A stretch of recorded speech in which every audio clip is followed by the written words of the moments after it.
Bismillahirrahmanirrahim. Assalamualaikum warahmatullahi wabarakatuh.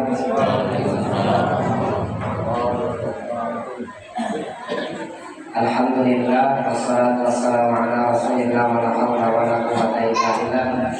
Subhanaka la ilma lana illa ma 'allamtana innaka antal alimul hakim. Wa la hawla wa la quwwata illa billahil aliyyil azim. Wa la hawla wa la quwwata illa billahil aliyyil azim. Wa la hawla wa la quwwata illa billahil aliyyil azim. Amma ba'du. Bapak-bapak, ibu-ibu, jamaah sekalian yang dirahmati oleh Allah Subhanahu wa taala. Bersyukur kita kepada Allah Subhanahu wa taala atas limpahan rahmat dan kasih sayang, taufik dan hidayah, baik nikmat lahir, nikmat batin, sehingga pada malam hari ini kita masih bisa hadir di masjid yang kita cintai ini dalam rangka melaksanakan ibadah kita kepada Allah Subhanahu wa taala.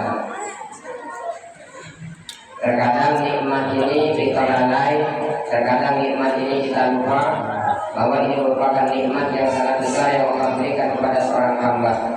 Mampunya kita melakukan ketaatan, mampunya kita melakukan rangkaian ibadah kepada Allah, itu tidak lepas dari taufik dan hidayah dari Allah. Dan sebab itu mari kita membiasakan lisan kita dengan memperbanyak mengucapkan kalimat Alhamdulillahirabbil alamin. Begitu juga salawat beserta salam hendaknya selalu kita tahukan hati kita, kita basahkan lisan kita untuk selalu mengucapkan kalimat Allahumma shalli ala sayyidina Muhammad wa ala ali sayyidina Muhammad. Sebagai bentuk rasa syukur kita kepada Allah dijadikan sebagai umat Rasulullah, sebagai bentuk rasa cinta dan rindu kita kepada baginda Muhammad sallallahu alaihi wasallam. Bapak Ibu jemaah sekalian yang dirahmati oleh Allah Subhanahu wa taala. Alhamdulillah jemaahnya masih banyak. Yang ibu-ibu kalau lihat dari depannya jadi belum. Alhamdulillah ya, ini malam yang ke-18. Berarti kita sudah hampir di pertengahan ujung. Nah, ini adalah titik-titik yang menentukan kesuksesan seorang hamba berjumpa dengan bulan suci Ramadan. Karena kalau ibarat perlombaan, mereka yang ikut di final itu mereka yang akan mendapatkan juaranya. Oleh sebab itu kita selalu berharap kepada Allah semoga kita istiqomahkan, diberikan kemudahan oleh Allah untuk tetap melaksanakan ibadah semaksimal mungkin di bulan suci Ramadan ini. Tetapi kita harus ingat bahwa sebanyak apapun ibadah kita kepada Allah Subhanahu wa taala, kita juga harus menata hati kita. Kita harus mengkhusyukkan hati kita. Kita harus mengikhlaskan dalam beribadah hanya untuk Allah Subhanahu wa taala. Orang-orang yang beribadah hanya sebatas formalitas atau hanya sebatas fisik, niscaya ini tidak akan bernilai pahala di sisi Allah Subhanahu wa taala. Kenapa? Karena Allah memandang ila qulubikum. Yang Allah pandang itu hati itu. Ikhlaskah kita dalam beribadah? Ini yang diajarkan oleh ibadah puasa. Puasa itu ibadah yang tak tampak, tak bisa dibanggakan, tak bisa dipamerkan dengan orang lain. Ini mengajarkan keikhlasan kita dalam beribadah. Oleh sebab itu, ada seorang ulama yang menyebutkan tanda-tanda hati seorang itu sudah mulai gelap atau tanda hati orang itu sudah mulai sakit. Ini sebagai bahan introspeksi diri kita, kira-kira puasa kita ini sudah benar apa tidak?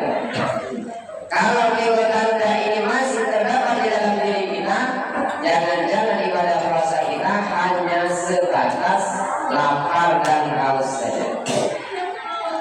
Kalau dihitung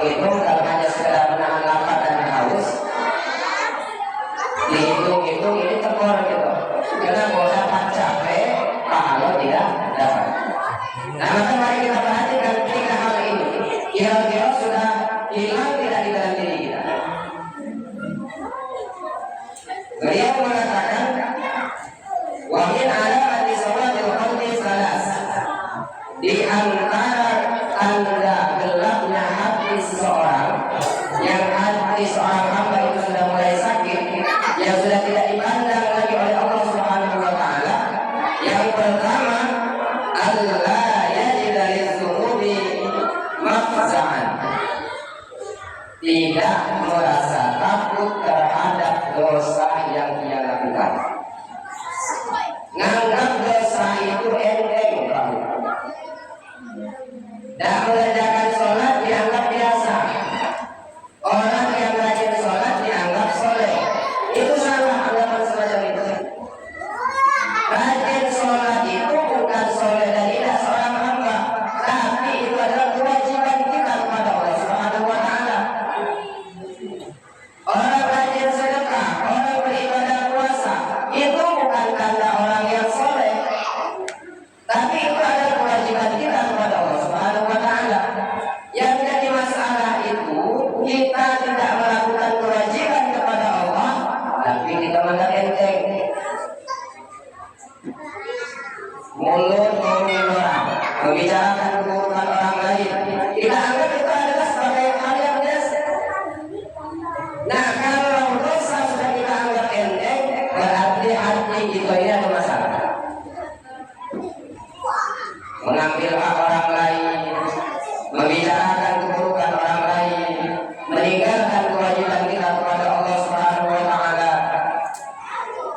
Ini semua adalah perbuatan-perbuatan dosa yang mana itu semestinya jika hati seorang hamba itu sehat, jika hati seorang hamba itu baik, dia akan bersegera bertobat kepada Allah Subhanahu wa taala. Gelisah hatinya. Kalau terlepas omongan ini ngomong keburukan orang lain, hatinya gelisah. Woi cacam, doa sok nih, gue dari alam kan. Hari ini ngomongin dia, hari ini ngomongin dia. Begitu dengan kewajiban kita kepada Allah Subhanahu wa taala. Kalau kita melakukan keburukan, cepat-cepat beristighfar. Tapi kalau kita melakukan enteng, berarti hati kita bermasalah. Makanya disebutkan oleh Nabi Muhammad SAW dalam sebuah hadisnya, tanda seorang itu beriman kepada Allah Subhanahu wa taala itu ya radhulahu ka'annahu qa'idun tahtal jabal. Jadi seorang yang beriman itu pada saat dia melakukan dosa, dia seolah-olah duduk di bawah gunung yang besar. Wa ayyakhafu yaqa'alai, dan dia takut seolah-olah gunung akan meruntuhkan kepada diri. Gunung itu akan erupsi, gunung itu akan letus dan menimpa diri, sehingga dia langsung berlari menjauh dari gunung itu.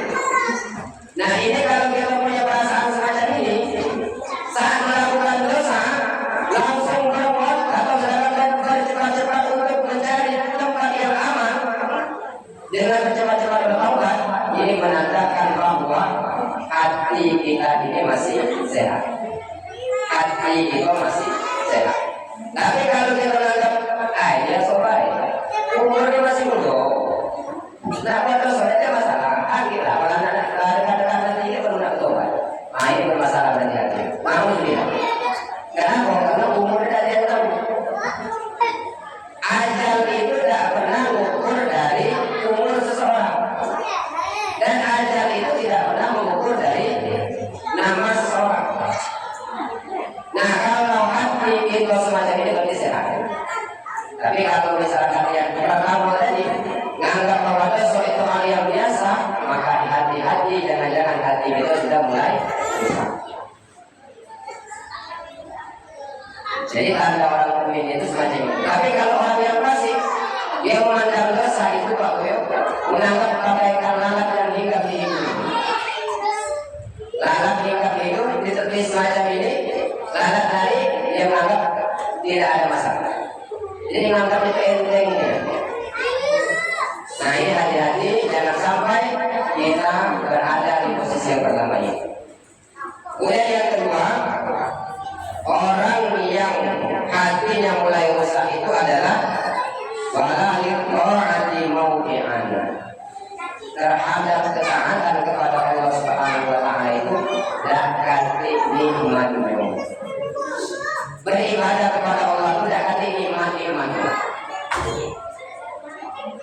Sholat kalau baca buku selesai.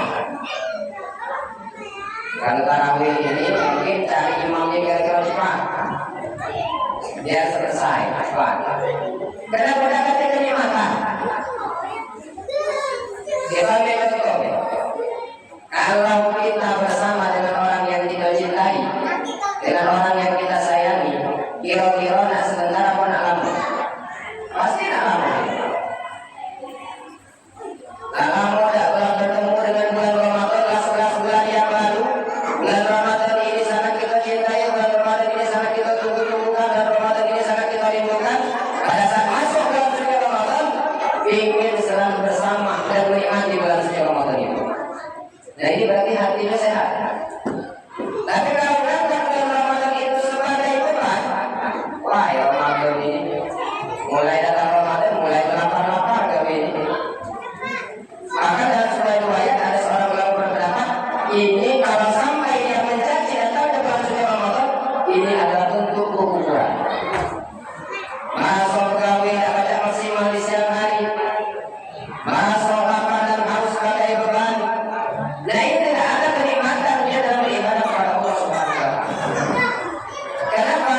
Karena kalau orang yang hatinya sehat dia akan menikmati ketaatannya kepada Allah Subhanahu wa taala. Bayangkan dalam sehari 5 kali kita berhadapan dengan Allah Subhanahu wa taala dengan sholat wajib kita kepada Allah. Tapi kalau kita merasa iman kurang rasanya. 5 kali dalam sehari semalam itu rasanya kurang. Kenapa? Nikmat. Kalau baca ditambah lagi dengan sholat malam, ditambah lagi dengan sholat duha. Nah ini menandakan bahwa dia memiliki kenikmatan dalam taat kepada Allah Subhanahu wa taala. Tapi kalau tidak ada rasa lezat dalam beribadah kepada Allah, ini berarti nanda hati kita dalam bermasalah. Hati kita dalam masalah. Kemudian yang ketiga, wala lil mau'izati manja'an. Dan terhadap nasihat-nasihat agama tidak ada bekasnya. Tak kata kuno. Dengar ceramah, tak dengar ceramah sama baik. Dengar orang baca Quran, tak dengar orang baca Quran sama baik. Dengar nasihat-nasihat tentang kematian, dengar tak dengar sama baik. Tak ngaruh terhadap diri. Saking kekerasnya hati. Ramadan sebulan penuh dengan tausiah atau kajian setiap malam, tapi setelah Ramadan balik dari ke awalnya, kesediaan awal sebelum Ramadan, berarti nasihat-nasihat itu tidak ada yang membekas di dalam diri. Nah kalau dapat bekas terhadap nasihat-nasihat ini, berarti hati kita bermasalah.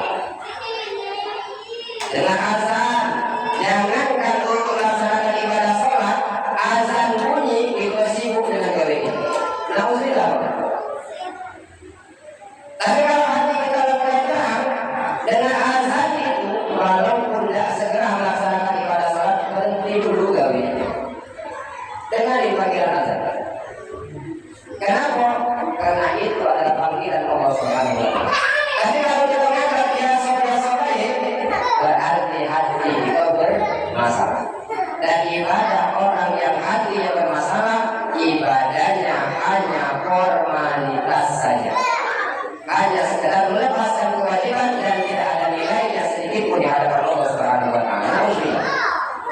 Ibadah ini bukan berarti kita baik, tapi ini adalah kewajiban kita kepada Allah Subhanahu wa taala. Tugas kita apa? Memperbaiki bagaimana ibadah kita ini diterima oleh Allah Subhanahu wa taala. Jangan kalau kita ada ibadah sama sekali, jangan ada diterima ibadah tidak. Bukan kita yang orang baik. Rajin baca Quran bukan orang baik bukan. Rajin ke masjid bukan orang baik bukan. Itu kewajiban kita. Kewajiban kita sebagai orang